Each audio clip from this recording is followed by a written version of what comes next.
You see the setup, hesitate for a few seconds, then enter only after price has already moved, turning a controlled trade into one that now requires the market to rescue your timing. The mistake looks technical. Often it starts earlier. You were not waiting for confirmation, you were waiting to feel certain. And certainty usually becomes most persuasive after the opportunity has already become more expensive and the risk less favorable. That creates a quiet chain reaction. A late entry forces a wider stop, a smaller margin for error, or an early exit when normal price movement suddenly feels threatening. The market has not necessarily changed. Your position inside it has. Here is the counterintuitive part. Improving your win rate may require becoming more willing to do nothing, and more willing to accept small, planned losses when you do act. The reason is not simply patience. There is another decision hiding underneath both behaviors. Consider a hypothetical trade. Your plan requires price to hold a level, confirm direction, and offer a defined invalidation point. If one condition is missing but you enter, because the move appears to be leaving without you, the outcome may still be profitable. That does not make the decision sound. The next step is to separate good outcomes from good decisions. You will examine where entries become impulsive, where risk expands without justification, and where your need to be right quietly lowers the quality of the trades you choose. You can follow your entry rule, respect your exit, and still lose for a reason that has nothing to do with execution. The trade may never have deserved your attention in the first place. That is harder to recognize because a weak setup often looks respectable. It may satisfy several conditions. It may resemble trades that worked before.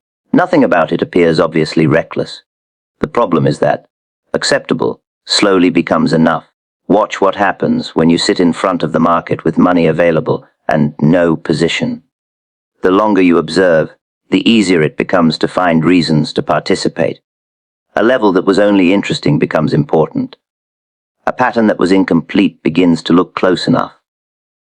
You have not discovered a better opportunity. You have lowered the price of admission. That changes the mathematics before the trade begins. When you accept marginal situations, you increase the number of times your capital is exposed without increasing the quality of the evidence behind that exposure. More decisions are now being asked to succeed under weaker conditions. So examine the trades you take, but pay equal attention to the trades you almost take. What specifically separates the two? If your answer changes depending on how long you have been waiting, your filter is not really a filter. And there is a more dangerous complication. Sometimes the market will reward the trade that never should have been taken. A bad decision can make money. That is what makes it dangerous. Suppose you ignore one of your own conditions. Enter anyway, and the trade works. The profit feels like proof. Your mind remembers the reward more strongly than the violation that came before it. Because the market paid you, the shortcut begins to look reasonable. But the market does not grade your process one trade at a time. A favorable outcome can come from poor judgment, just as an unfavorable outcome can follow a sound decision. If you confuse the two, you begin training yourself with unreliable feedback. The real damage appears later. The next time the same rule gets in your way, you remember that previous winner. Resistance weakens. What was once an exception starts to feel tested. Then one lucky result becomes permission for repeated behavior. This is why reviewing only profit and loss tells you too little. After a winning trade, ask a harder question. If this exact decision had lost, would I still defend the way I took it? If the answer is no, the profit may be hiding a mistake rather than confirming skill. And once you stop asking the market to validate every decision, another problem becomes easier to see. Sometimes you wait too long for validation before entering at all. You see the entry, but you hesitate. Price begins to move, volume confirms, the candles become cleaner, and only then do you feel ready. By the time you act, the trade feels safer precisely because much of the uncertainty has already been removed. That feeling can be misleading. You are not always waiting for more information. Sometimes you are waiting for the market to make the decision emotionally comfortable. The problem is that comfort often arrives after price has traveled far enough to change the trade itself. A late entry can quietly damage the structure you originally intended to trade. The distance to a logical invalidation point grows. The available upside may shrink. Even a normal pullback now feels more threatening because you entered after the move had already extended. Nothing unusual has happened in the market, but your timing has made ordinary movement harder to tolerate. The useful question is not, did I wait for confirmation? It is, what evidence was still missing when I hesitated? If you cannot name it clearly, you may have been waiting for confidence rather than information. Before the next setup appears, define what would make the evidence sufficient. Not certain. Sufficient. Then notice the exact moment when your analysis is complete but your emotions are still asking price to prove more, because hesitation has a cost. But after a losing trade, the opposite pressure can appear. Suddenly, waiting becomes the last thing you want to do. The first trade loses, and suddenly the next setup feels more urgent than it did 5 minutes earlier. Nothing in the market may have changed, but your objective has. Before the loss, you were looking for an opportunity. After the loss, you may start looking for recovery. That difference is subtle, but it changes the standard you use. A setup that would have been easy to ignore now looks good enough because it carries the possibility of erasing what just happened. This is how one loss can influence a completely separate decision. The previous trade creates an emotional balance you want restored, so the next trade is judged partly by what it could repair. Once that happens, you are no longer evaluating the new position on its own terms. Watch for the signs. You scan faster. You become less willing to let a setup develop. You feel relief when something finally appears tradable. The trade begins to solve an emotional problem before it has proved that it deserves financial risk. A useful test is simple. If the previous loss had never happened, would you still take this exact trade at this exact moment for the same reasons? If the answer changes, then the earlier result is still sitting inside your decision. And even when the next entry is justified, another conflict can begin after you are already committed. What happens when the market starts moving toward the point where you originally agreed to be wrong? Price moves against you and approaches the level that was supposed to end the trade. Then the reasoning changes. The stop that looked logical before entry suddenly feels too close, too obvious, or too harsh. That is the moment to examine. Before money was at risk, the level represented invalidation. After money is at risk, it can begin to represent pain. If you move it only because taking the loss has become uncomfortable, you are no longer responding to new market information. You are changing the agreement because the consequence has arrived. This matters because a stop is more than an exit order. It defines how much evidence you are willing to see against your original idea. Move that boundary without a market-based reason, and you allow the trade to require more and more proof before you admit the thesis has failed. The dangerous part is how rational the adjustment can sound. You can always find another level lower, another support zone, another reason price might reverse. The question is whether that information existed before the trade began, or whether it became important only after the loss threatened to become real. When you consider changing a stop, ask what new fact justifies the change. If the only new fact is that price is closer to your loss, then the market has given you no new argument. Yet fear does not only make traders hold losing positions longer. Sometimes it does the opposite when a trade begins to work. The trade moves in your favor, and almost immediately the profit begins to feel fragile. A small pullback appears, and closing the position starts to feel responsible. But there is a difference between protecting a trade and escaping uncertainty. If the original reason for holding is still intact, then an early exit may not be a response to the market at all. It may be a response to the discomfort of watching an unrealized gain remain exposed.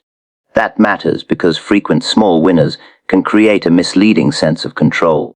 You may see a high percentage of profitable trades while quietly cutting off the few positions that were supposed to carry more of the strategy's return. The win feels safe, but repeated too often, that safety can weaken the relationship between what you risk and what you allow a successful trade to earn. Watch the moment you become eager to close.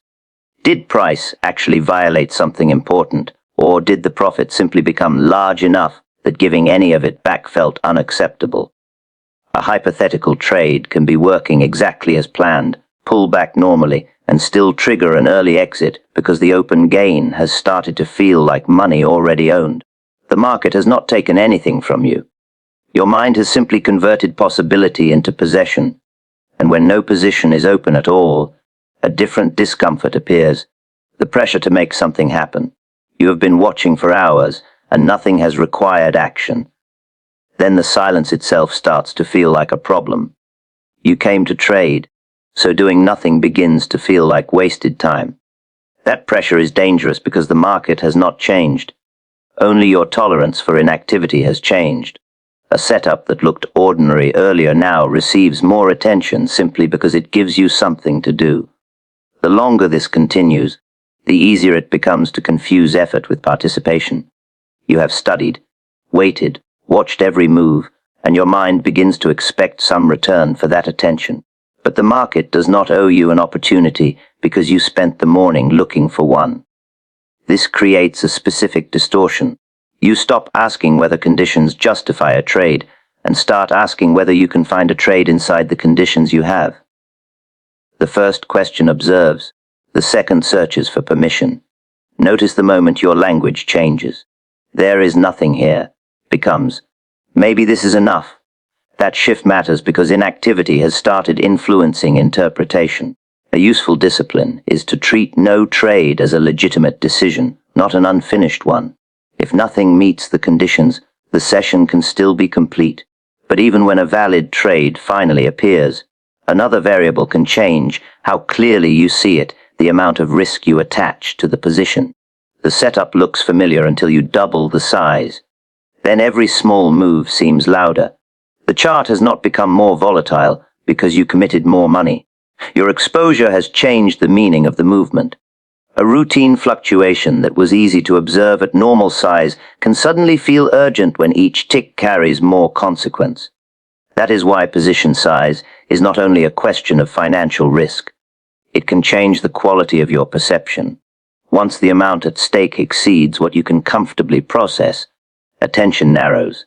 You begin watching each movement more closely, interpreting ordinary noise as important, and feeling pressure to act before the trade has produced enough information. A hypothetical setup may be perfectly manageable with 1 unit of risk and psychologically unmanageable with 3. Same entry, same market, same structure, different trader. So the important question is not simply, can I afford this loss?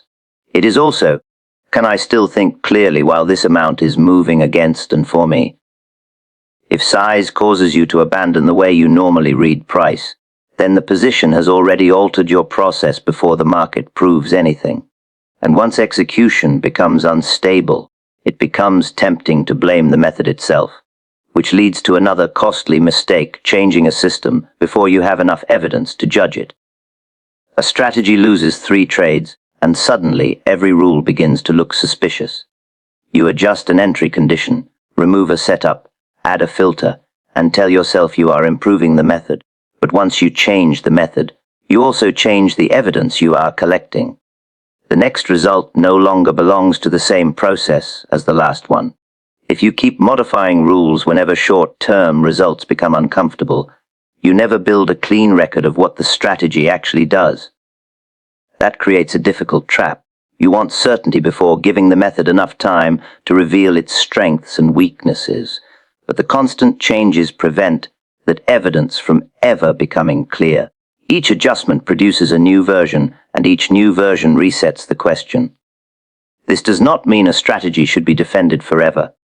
Some methods deserve to be abandoned.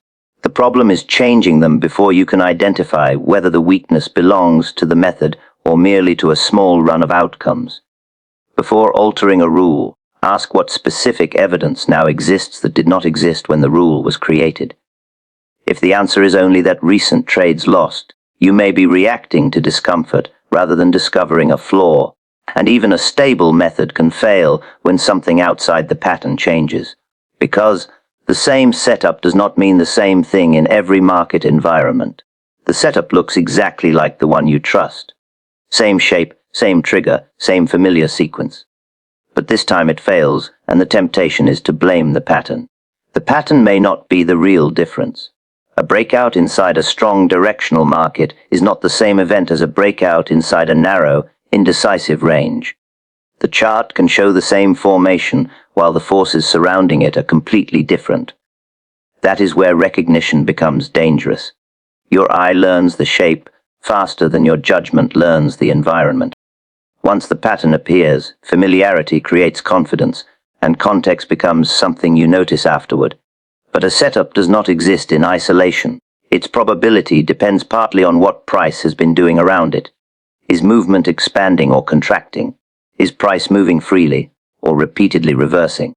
Is the trade pushing into open space or directly toward an area where progress has repeatedly stalled? The useful habit is to classify the environment before you judge the setup. That reverses the usual order. Instead of seeing a familiar pattern and then searching for reasons it might work, you first decide what kind of market you are dealing with. Because two trades can look almost identical and still deserve completely different treatment. And even when the environment supports the trade, another mistake can appear before price gets there, deciding in advance exactly how much the market is supposed to give you. You enter with a target in mind, and after a while that number stops feeling like a possibility. It starts feeling like something the trade is supposed to deliver. That shift is easy to miss. The target may have been reasonable when the trade began, but once you become attached to it, new information gets judged by whether it supports the destination you already chose. Price slows. Momentum weakens. The path changes, yet you keep comparing the market to the number in your head. The danger is not having a target. The danger is turning a conditional objective into a fixed expectation. Once that happens, you begin treating unrealized profit between here and there as incomplete business. Exciting before the target feels like giving something up, even when the evidence that justified the original objective has weakened. A hypothetical trade might begin with clear room to move higher. Later, price could stall repeatedly beneath resistance and fail to regain momentum. If you still hold only because the original target remains untouched, the target is no longer guiding the trade. It is controlling your interpretation of it. So when conditions change, ask what still supports the destination you chose at entry. If the answer is only that the number was part of the original plan, you may be defending an expectation rather than reading the market. And expectations become even harder to question when a similar trade has just worked exactly as you hoped. A setup works cleanly on Monday, then appears again on Tuesday. The second time, you may feel more certain before the market has given you any additional reason to be. That confidence comes from memory. The recent winner is vivid, so your mind gives it extra weight. You recognize the same shape, the same rhythm, perhaps even the same entry signal, and the previous result begins to influence how strongly you believe in the current one. But resemblance is not evidence of increased probability. A setup does not become better simply because its last appearance succeeded. If recent success causes you to inspect the next trade less carefully, memory has started replacing observation. This can be especially deceptive because nothing feels reckless. You are not breaking a rule or forcing an entry. You are simply becoming less demanding.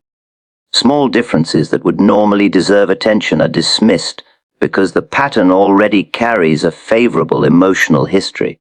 A hypothetical setup may have worked twice this week and appear again under weaker conditions.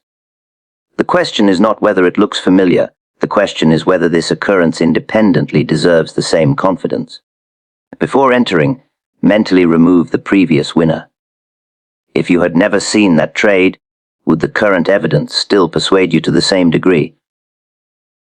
Because once memory starts strengthening a setup, it becomes easier for something else to strengthen it too.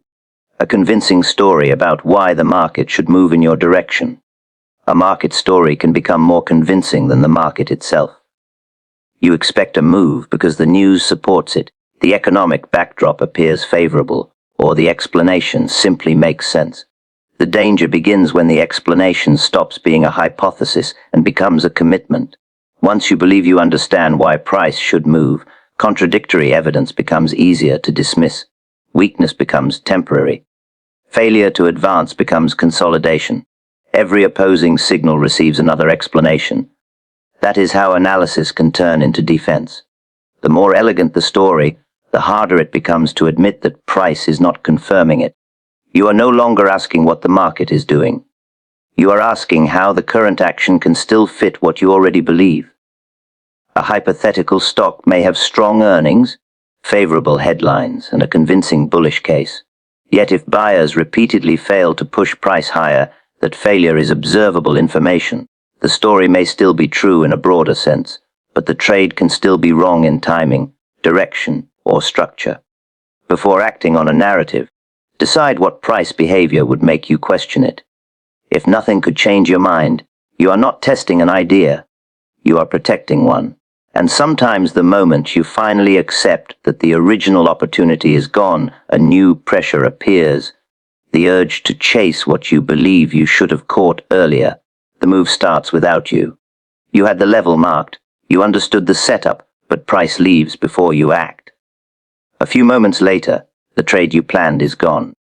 That creates a different kind of pressure. You are no longer evaluating the original opportunity. You are reacting to the fact that you missed it. The mind treats that absence of participation like something that must be corrected. Now every small pullback begins to look like a second chance. You stop asking whether the original conditions still exist and start asking how you can get involved before the move continues without you. That distinction matters. A missed trade can create urgency without creating a new edge. If price has already traveled far from the planned entry, the risk structure may have changed even though the direction still looks attractive. Chasing does not recover the original opportunity. It creates a different trade under different conditions. A hypothetical breakout may run sharply beyond your entry zone, pause briefly, then continue. Entering during that pause can feel like repairing a mistake. But the market does not know you missed the first move. It offers no compensation for regret. When this happens, ask one question: if I had never planned the original trade, would I enter here now? If the answer is no, then regret is making the decision. And once you finally do enter a position, another distortion begins. The same information can look very different after your money is attached to it. Before you enter, the chart can look clear. You can see the evidence for the trade, the evidence against it, and the conditions that would make you reconsider. Then you take the position, and the same chart begins to feel different. Ownership changes interpretation. Once you are long, strength becomes easier to notice and weakness becomes easier to explain away. A failed push may look temporary. A warning that seemed important before entry suddenly appears less meaningful because accepting it now has a consequence. Nothing about the information itself has changed. What changed is your relationship to it. That creates a dangerous asymmetry. Evidence supporting your position feels useful, while opposing evidence feels threatening. Because one confirms your decision and the other challenges it, you can begin weighing identical information differently simply because capital is now committed. A hypothetical trader might notice weakening demand before entry and consider it significant. 10 minutes after buying, the same weakness appears again, yet now they describe it as harmless noise. The observation did not change. The incentive to interpret it did. One practical defense is to decide before entering what specific developments would weaken your thesis. Then compare those conditions with what actually happens, rather than with what you hope the position will do. Because once a trade starts feeling personally different simply because you own it, it becomes much easier to decide that this particular position deserves an exception. A rule rarely disappears all at once. More often, it weakens through one exception that seems reasonable in the moment.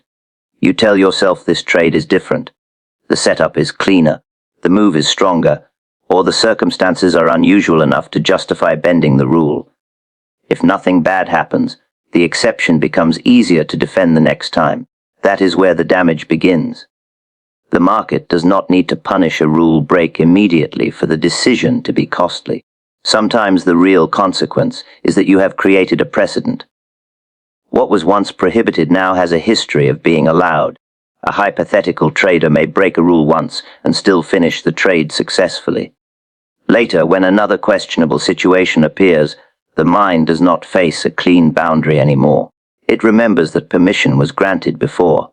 The second exception requires less justification than the first. Soon, discipline is no longer a set of rules.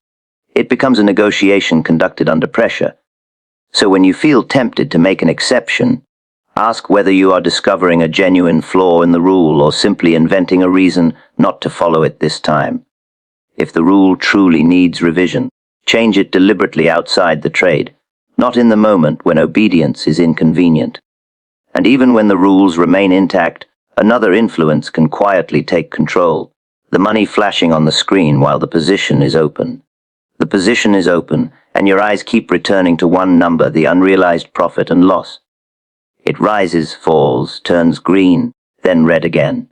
Very quickly, that number begins to feel more important than the market information that created it.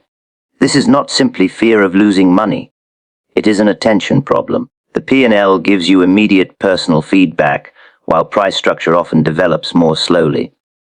Because the money changes every second, it becomes emotionally louder than the evidence you originally intended to observe. Once that happens, your decisions can start answering the account rather than the trade. A routine fluctuation feels significant because it changes the dollar amount. A small gain feels worth protecting because the screen has converted market movement into something personal and measurable. A hypothetical trader may have planned to monitor a specific level, yet spend the entire position watching the profit column instead.